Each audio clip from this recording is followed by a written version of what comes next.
I'm going to recast my mortgage. How much principal should I pay off? My wife and I just bought a 2-flat house for $605,000. The principal on the loan is $480,000 at 7.375%. We're currently in the process of selling our condo, which fingers crossed should be done in a few weeks.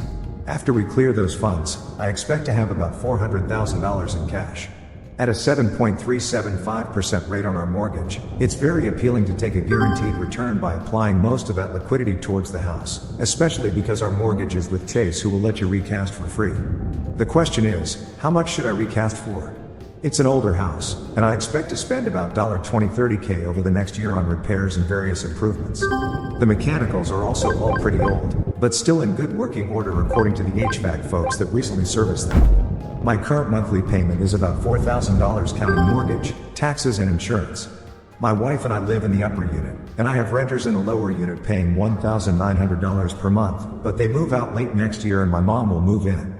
Unclear how much rent, if any, I will charge my mom. I'm thinking about applying somewhere between $250K-350K of the $400K I'll have towards the recast. At the lower end, I would probably just put the difference in my retirement ETF. At the upper end, I'd still have $50,000 in emergency funds, and as house repairs and other costs eat into that, I would just replenish it gradually via salary. The full $350K would put my monthly at just about $900 for the mortgage, plus another $750 per month for taxes and insurance, and that's currently what I'm leaning towards doing, since the return is so good on it. But I'm wondering if there's something I'm not thinking about, or some other reason not to apply the most I can towards the mortgage. Household income is about $200,000. We're in our late 30s and we don't have kids, and have no other debt. My wife and I both WFH, and own our car free and clear, so other than food, utilities and basic bills, we don't have any other significant expenses, either. I'm sick of seeing my life break down right in front of my eyes in my parents' house. I sleep in the living room together with my sister in the bunk bed. This was okay for me when I was up 12 years old, but now I am 15, I'm sick of this. I have no privacy. The table I used to study is now my sister's because she needs to study for the last year of high school. My parents bought me a small pathetic table to study at that is right next to the TV that doesn't allow me to focus. I'm trying really hard to stay fit and healthy, but it is hard because I canceled my gym subscription because I need to focus on studying. The gym was also far away and took really long to get to, and I don't want to get any bigger anymore and want to get fitter. I want to start training calisthenics, but it's winter so I can't train outside, and the training I do in the living room is pathetic. I bought a pull-up bar. It is really hard to eat healthy because healthy food is expensive and my family is really unhealthy. I would really like to train martial arts and swimming but don't have the money for it. I can't focus at home because it's just one room. I can't meditate properly. I can't study properly. I don't have good friends who could support me and put me on a good path because I live in a small city with a high criminality rate. All my school friends always want to take drugs and smoke and shit, but I don't want to. I recently went to a physics competition in Greece that blew my mind on the opportunities other kids have that let them do what I struggle to do very easily because their family, friends, environment, and school support them to stay on a good path. I don't want to brag or anything, but I think I have an above average intelligence and learn stuff quickly, but I am not able to use my talents because my environment pushes me down. My parents are really strict and religious and wouldn't allow me to live somewhere else in any way right now, boarding school or summer programs. I don't mean to make my parents look bad. They try to do everything they can, but money is currently out of their control, and I am seeing my life break down right in front of my eyes. I need a real solution. I don't want the comment section to be a huge box of don't worry, it will turn out alright. CMV. We shouldn't have scales for body weight at home. Of course, this doesn't include people that need a scale for health reasons. I'm talking about the average household. Why I hold that opinion? I grew up in a household without a scale. I only got to know my weight sporadically when I went to the doctor. When I went to puberty, I did struggle with my weight, as almost every teenage girl, but never as much as my friends. They got anxious over what was maybe 1 or 2 pounds, a normal fluctuation, that you can't even notice without a scale. To this day, I feel like I have a more relaxed way of how I look at weight than the people around me that grew up with constantly weighing themselves. I only worry when I visibly look underweight and unhealthy, but I don't worry about the weight itself, the numbers. Again, I did worry about my weight when I was a teenager, so it didn't save me entirely from that, but I feel like it would have been much worse if I had known my actual weight in numbers. So yeah, my point is that most people would be a lot happier if we didn't have scales at home where we could see even the smallest difference in weight. Soon-to-be ex-husband took my cat from my house without my permission and moved cities. My 24F soon-to-be ex-husband, 26, took my cat from our house as he was moving out a few days ago.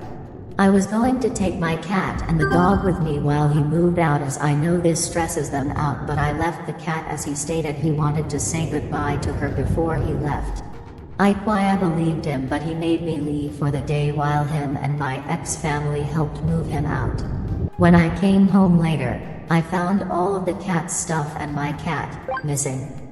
He isn't answering any of my calls. We are currently disputing over the cat in our marriage division of property, and he took her before I even got to say goodbye or anything. What can I do to ensure I get her back?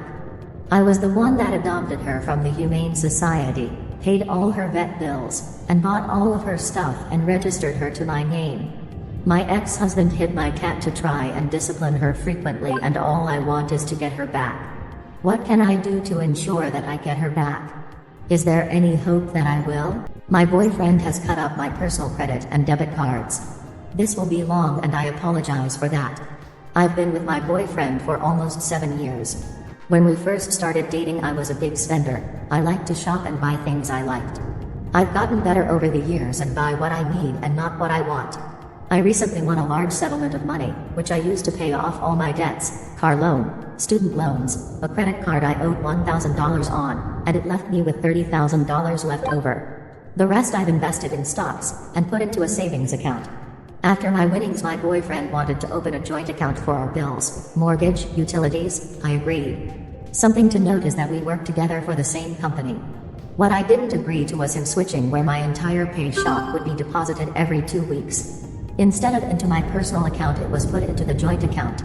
Once I noticed, I told him I would be take $500 for savings, and $200 for my own spending, leaving $900 $1,000 in the joint account for bills.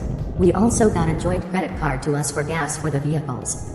This month the expenses seemed large on the credit card and transfers out of the joint account too. I have 2 separate bank accounts, 2 different banks. One is from high school, but my car insurance still comes out of the account, so every month I deposit money from the joint to my other one for the car insurance as well as my cell phone. I've been lazy to switch it over to the joint account. I had taken my regular amount of $700 out of the account when paid, and then our extra expenses were the house cleaner and dog groomers, some eating out expenses, etc. My boyfriend called me angry, accused me of overspending. He said the joint account had a lot of withdrawals and e-transfers and he didn't know why. I explained each transfer.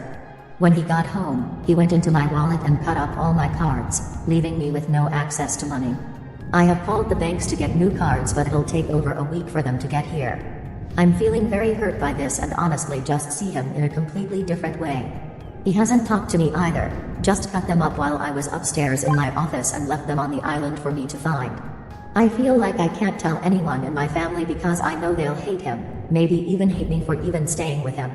Just really needed to get this off my chest and have someone listen. Feeling very alone. Ida for not wanting to pay my mom for babysitting my soon-to-be newborn. I, 27F, am 7.5 months pregnant with our first baby. My husband, 27M, is currently in grad school, so a decent portion of our income is going to his tuition. We're comfortable, but we just can't afford $2,000 plus a month in daycare fees, which yes, that's what it costs around here, and since space is limited, most places are requiring full-time attendance when we'd only need 3 days, and all the baby's needs.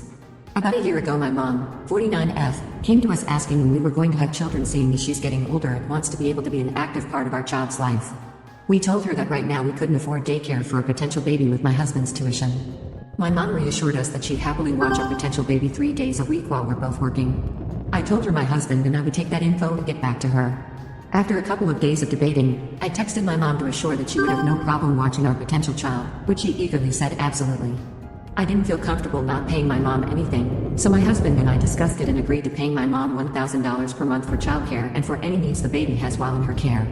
So, we called my mom and told her that we'd be willing to pay her, and if that was good, we'd start taking steps to have a child. She was thrilled, and she once again said that we absolutely don't have to pay her, and that spending time with her grandchild was most important. It's been almost a year since that conversation, and anytime childcare is brought up with her around, she jumps in saying that she's going it for free, and my husband and I are lucky to have a mom like her, which we are. Today my mom and I were at lunch and she asked how should I expect to be paid for babysitting every month? Will you guys split up the $1,000 weekly, bi-weekly, or one lump sum every month? I was taken aback at that question because for nearly a year she's been insisting that she'd do it for free, and we hadn't been planning on paying her any more than baby expenses.